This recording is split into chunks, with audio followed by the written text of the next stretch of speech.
is Antony Loewenstein. He joins me now. Antony, thanks so much for your time.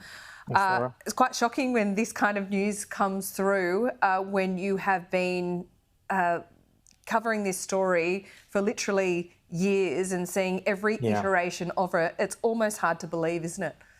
It's hard to believe, and obviously there's a little bit of caution until he actually is on the plane coming home. I mean, the fact is that Julian and his team made a decision that was best for him and to get out of prison. I mean, he's in this ongoing nightmare for years, essentially in Britain's most high-security prison, dying. I mean, there's no way to get around that in terms of his mental health and physical health. And as someone who's been writing about WikiLeaks since 2006, which is the beginning of WikiLeaks' life, when Julian first started writing about the documents. I mean, WikiLeaks has been the most essential tool for journalists in, frankly, my lifetime. And the idea that Julian and his team are pleading guilty, I mean, obviously it's up to him to make that decision. I think it's important to say, though, that there's no evidence that anything he did was illegal. It's really important to say that. The decision he's made, I respect 110%, but there is no indication that anything he did as a journalist, as the head of WikiLeaks, was illegal in any sane understanding of that word.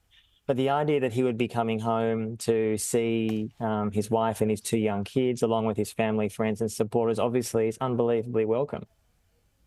Yeah, it certainly is. I can't imagine how his family and legal team feel right now. Of course, they would have had prior knowledge to this. You would assume, Antony, they wouldn't have learned about this because they have obviously agreed to the deal with a few caveats, I imagine.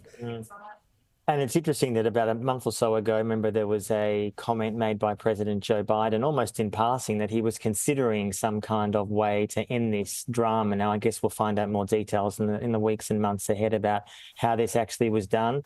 There's obviously been lots of criticism over the years of the Labor government here and not doing enough. Now, again, we'll probably find out more about what they were doing behind the scenes. They certainly were not particularly massively supportive of finding an end to this. But if this is a way that he's allowed to leave Belmarsh, the charges from the US are ended, and then he's able to come home to Australia or wherever he wants to go, frankly. I mean, obviously, he should be a free man.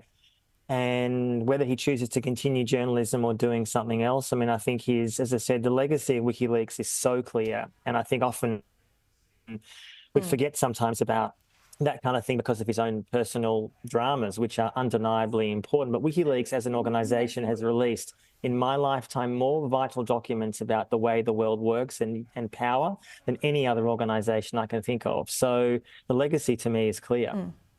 Absolutely. We've just seen a tweet, a post on X from WikiLeaks. It says, Julian Assange is free. He left Belmarsh maximum security prison on the morning of the 24th of June after having spent 1,901 days there. He was granted bail by the High Court in London and was released at Stansted Airport during the afternoon, where he boarded a plane. This statement just coming through right now from WikiLeaks. So, wow. So Julian Assange is free. According to WikiLeaks, he's left Belmarsh prison and he's on his way. Well, it doesn't say he's on his way home. He said he boarded a plane and departed the UK. This statement, bear with me, Antony, is a result of a global campaign that spanned grassroots organisers, press freedom campaigners, legislators and leaders from across the political spectrum, all the way to the United Nations. This created the space for a long period of negotiation with the US Department of Justice, it goes on to say, leading to a deal that has not yet been formally finished. We will provide more information as soon as possible. But after more than 5 years in a 2-by-3 metre cell, isolated 23 hours a day, he will soon reunite with his wife Stella Assange and their children, who have only known their father from behind bars. WikiLeaks published groundbreaking stories of government corruption, human rights abuses, holding the powerful accountable for their actions. As editor-in-chief, Julian paid severely for these principles and for the people's right to know. As he returns to Australia, this statement says, we thank all those those who stood by us, fought for us and remained utterly committed in the fight for his freedom. Julian's freedom is our freedom. More details to follow. So that is comprehensive from WikiLeaks. From what we understand from that statement is Julian Assange is free.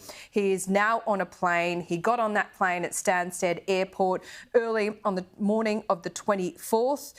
It didn't say where that plane was headed straight away, but this statement goes on to say that he is returning to Australia. Let's bring Antony back there. So, look, Antony, we weren't sure. We were really cautious as this news came through because the reporting out of the United States was that, you know, Julian Assange's team had agreed to this plea deal.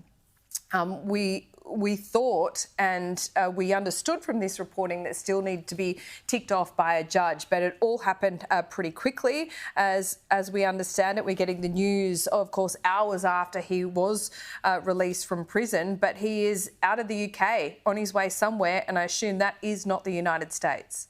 Absolutely, and that's the best news imaginable. I mean, the thing I think also that's important to note here is that, and that statement from WikiLeaks made that very clear, that the fight for Julian's freedom was obviously for him as an individual, undeniably so.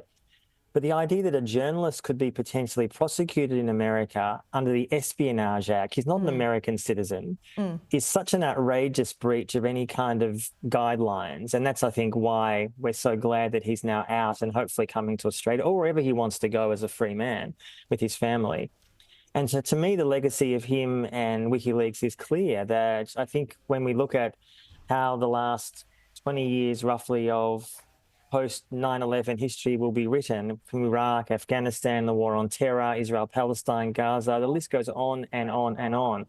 WikiLeaks documents have been central to understanding all those issues and all those conflicts. And Julian has paid the most unbelievably high price. I remember visiting him in the Ecuadorian embassy when he was there for a number of years. I was with him in 2015, and he was in that embassy because he rightly feared what was going to happen when he left, which was to be, or essentially he was not left, he was forced out and put into Belmarsh for so many years. For a journalist, by the way, who was never charged with a serious crime. I mean, this is the craziness about this situation, that he for years and years and years was being punished, as you say, in the most high security prison akin to a terrorist, when he's a journalist. He hasn't hurt a soul, hasn't hurt anybody, hasn't killed anybody, hasn't done any harm to anybody. So I'm absolutely relieved that he's finally out. Amazing news.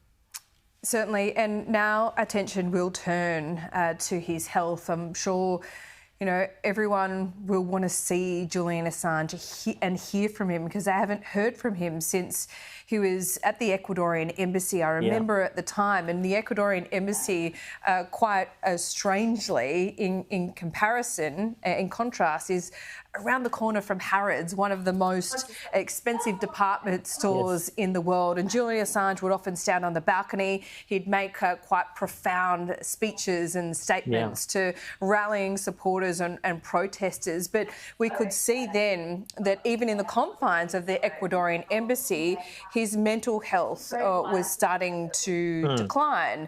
Of course, you know, we had vision of him having, you know, exercise equipment within the Ecuadorian embassy, him able to get, you know, sunlight there. That has very much changed. It's a very different situation when he's in Hindmarsh prison.